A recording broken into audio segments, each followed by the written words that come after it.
All right, in today's video, I'm going to walk you through the importance of negative keywords. And negative keywords can really make or break an account. Essentially, what a negative keyword is a keyword you don't want your ad to show up for. And this may sound simple, but you generally need an extensive list of negative keywords to make sure your account is optimized and functioning well. If you don't, you're going to be popping up for keywords you have no intention for popping up for, especially if you're using phrase or broad match keywords, positive keywords, that is. Now I'm going to go over the benefits, the types of negatives, and really the protocol you should be using in terms of negative keywords. First off, the benefits.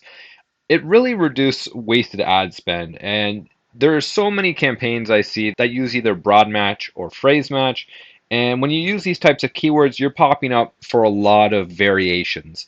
And when these variations accumulate, you see a lot of them that aren't relevant to your campaign and things you don't want to be popping up for. And when you employ negative keywords into your account, those go away. So you can really see a reduction in wasted ad spend and see much better results.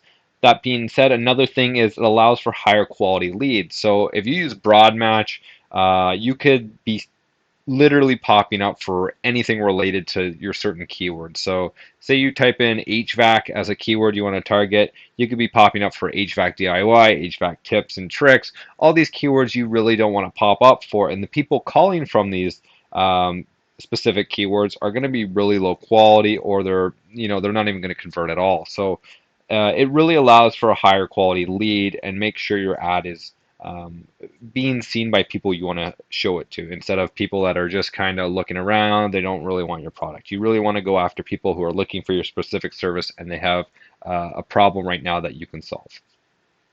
Another thing is it allows for higher conversion rates. So if you're targeting, and this is 50-50 generally, sometimes lower end keywords don't convert as well as higher intent keywords. So if you're targeting HVAC companies near me, that could convert really well. But like I said before, HVAC tips and tricks, that may not convert as well. So if you're targeting specific keywords, and even if they are higher intent, you can get rid of the ones that aren't converting well, and it allows for a higher conversion rate through your campaign, and you can really start seeing success early on in your campaign through optimization of these keywords and getting rid of the losers and replacing them with winners. So that's something super important to be aware of when using negative keywords.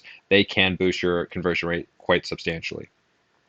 Another thing is it allows for more leads in a successful campaign. If you are getting higher quality leads, if you're getting a higher conversion rate, if you're reducing wasted ad spend, chances are you're getting more leads. Chances are you're going to have a more successful campaign.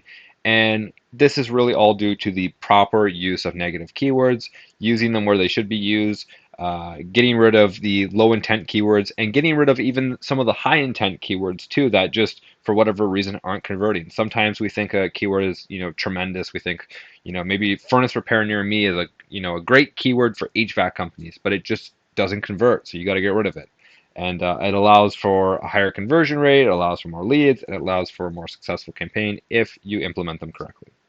Now I'm going to go on to the types of negatives, and I actually have a little thing here from Google that shows you the actual examples of where you can display and where you can't display for in terms of where your ad can show. So essentially broad match, and I'm just going to walk through how you actually label them inside your account. When you type in a negative and you want it to essentially encompass anything relevant to that specific word, you use broad match. You don't put anything around it inside your negative list. You just leave it blank and you just put your keyword in, and that will become a broad match negative keyword. And that'll essentially go over a lot of things. So here's the examples of what it will cover. So if you do, let's say running shoes, I'm just taking the exact example from here. You will not display for running shoes. You won't display for shoes running, even though that's a very different word, but it's still relevant to the actual negative keyword you put in. So you're not going to show for it. Blue running shoes, again, you're getting rid of anything really related to running shoes. That being said, Google is kind of tricky here. So as you can see, running shoe, you will still display for, because running shoes and running shoe is different. And Google thinks it's different, so you'll display differently. Blue tennis shoes, that's a really different word, and you're still going to be able to display for it because Google doesn't recognize that running shoes and blue tennis shoes are the same thing. So if it is relevant at all, Google will tend not to show it, so you're pretty good that way. The next thing is phrase match. So if you want to implement phrase match and you want specific phrases eliminated from your campaign, phrase match is the best way to do that in terms of negatives. Now you put parentheses around the actual word you're trying to target. So for this example, it's running shoe. And then essentially you will be good for in terms of anything with that specific keyword in its phrase.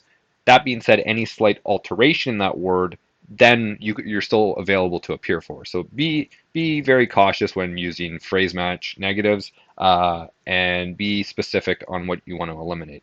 So that being said, you will not pop up for running shoes, as you can see.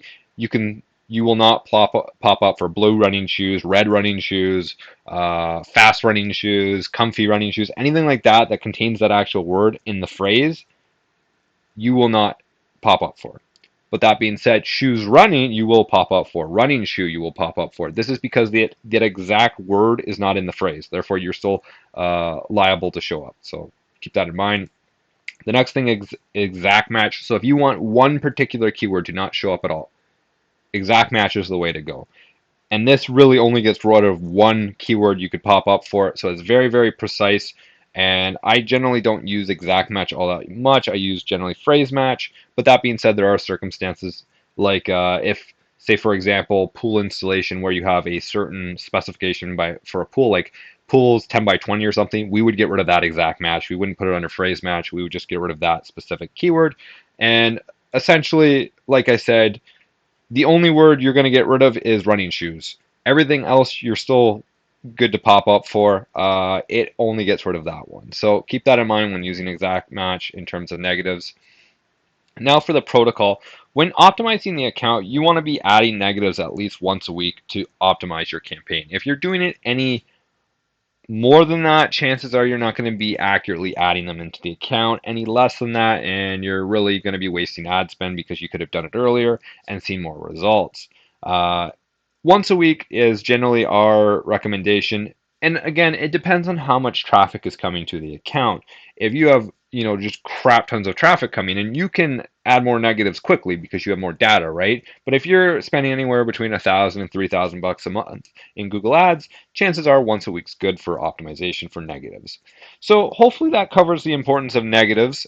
They're super important in terms of having a successful account. I really can't overstate that. If you have any comments, questions, or concerns, leave them down in the comments section down below. I'd be happy to answer them. Other than that, you guys have a wonderful day and take care.